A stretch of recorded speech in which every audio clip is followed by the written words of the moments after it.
Hey guys, so this is a matchup I had just the other day against a guy named Dan, and it's a pretty good match. So just looking at the team here, Dan's team, to be honest, is pretty standard. But really, the only thing that I was concerned about when I looked at this was the Greninja, because Greninja basically outspeeds everything on my team. It is absolutely too fast. And so I thought that I was going to have a problem with that.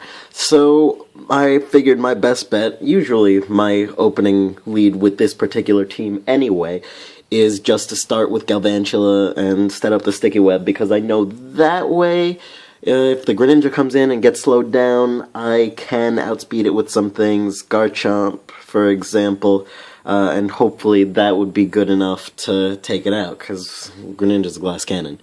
Anyway, so into the battle.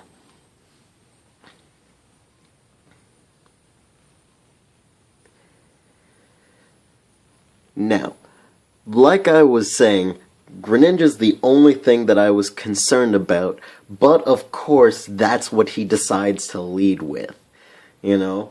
So I'm gonna set up my sticky web anyway in just a second after he hits me with his Ice Beam, because like I said, he's entirely too fast.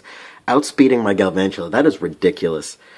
Anyway, yeah, so there is absolutely nothing that I can do to this thing at that point, so I just make the hard switch rather than the volt switch to my Blastoise, because I figured it's gonna be able to just completely take everything that this thing has to dish out, so long as this thing's not carrying the Grass Knot. And I know that sometimes they don't, so I just made the gamble and hoped that this one did not have the Grass Knot, but it's got it! It's got it! And that stab Grass Knot is absolutely going to destroy my Blastoise. It's not going to do a damn thing. So, there you go. Bye-bye Blastoise, one of my favorites. But then I realized, wait a second, my Chandelure is carrying a Choice Scarf. That overheat, he was locked into grass, so that overheat is absolutely going to demolish him, and there's one of the biggest threats of his out of the way. I am very happy about that. He's going to respond with his Talonflame, and I want no part of it. No part whatsoever. So I go out straight into Garchomp. This is usually my answer to Talonflame, because he's going to come in with his priority Brave Bird that you see all the time. And yeah, that's going to do a crap load of damage, but he's going to get Rough Skin, he's going to get Rocky Helmet, and then he's going to get his Recoil. Look at that. He's done just about half to himself, and then he's going to go and do it again. I mean, sure, I'm basically going to, I'm going to lose my Garchomp without, it doing anything. But, I mean, that Talonflame it's about to go down. It's on a sliver of health right now. It's flying with a crutch. So I bring out Bug Eyes because I'm thinking I guess I could sack it off. A little bit more recoil, but he makes a switch. Goes into his Gliscor, gets the free poison heal off, and so I just use Bug Buzz because I'm thinking maybe if he goes for Substitute I'll be able to get around it and have a little bit of extra damage or whatever, but he just goes for the knockoff and knocks off my Focus Sash, which is completely worthless in that particular case. But then I'm thinking, you know what? Chandelure, again. Ace. Let's go. Little One Piece reference there, by the way. Overheat. Substitute or no, my Chandelure's got Infiltrators, so he's, he couldn't hide anyway. But yeah, that completely took him out, and then he's gonna say, you know what, let's go with Talonflame again. I don't want that, because my Chandelure's putting in work this match. So, into Rhyperior here, and he's just gonna go for the Brave Bird one more time, but, I mean, come on, Rhyperior, it's not gonna do anything. He's just gonna kill himself. That's what happens when you fly into brick walls. Basically, you're just gonna hurt yourself. It's not a good look. Anyway, into Rotom now, and I can't do anything with Rhyperior, not against Rotom, so I'm going into Roserade, and Roserade does not care about Rotom at all. Seriously, Roserade just looks at Rotom and is like, what are you doing? What are you doing? You can't touch me. Nothing whatsoever, and he knows that, so he switches. He switches out into his Goodra. Let me see, I believe I'm about to put that to sleep. Sleep powder? Is that right? Nope, spikes. You know what it was? It was because he couldn't do anything, and I knew he couldn't do anything to my Roserade. That's why I decided to use the time to set up a layer of spikes, and then put the Goodra to sleep.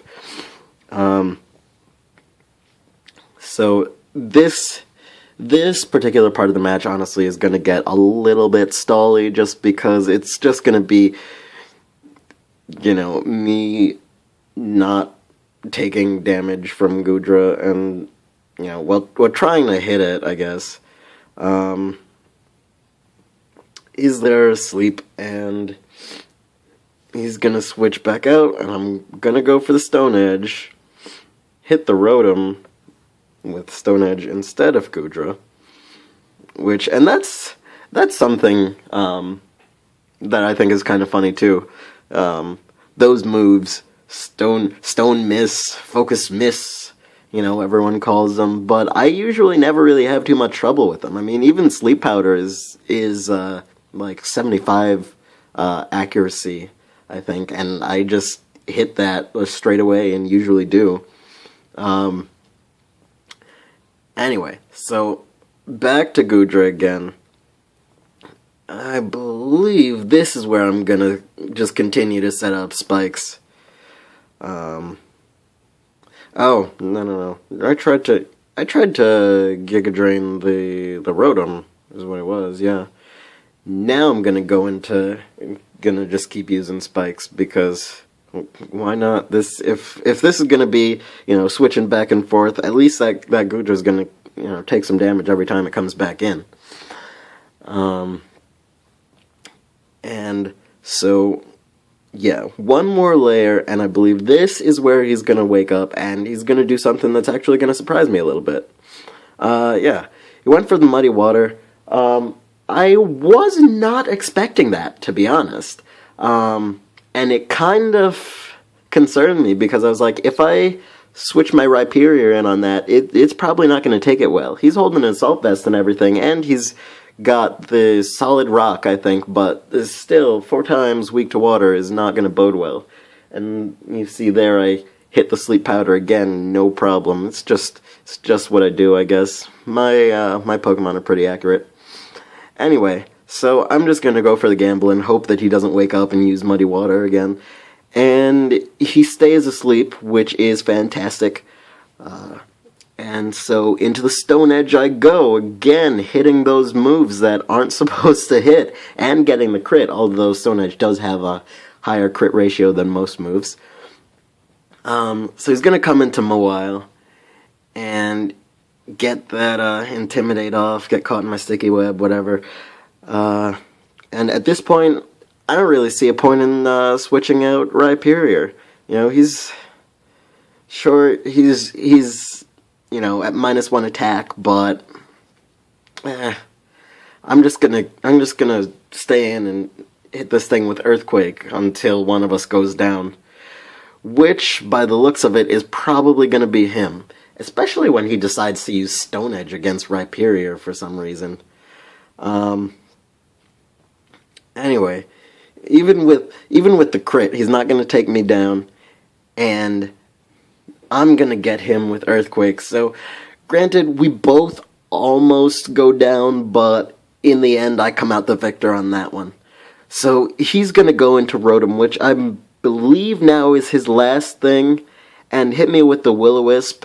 I don't know if he was predicting the switch, or just kind of figured that that's what,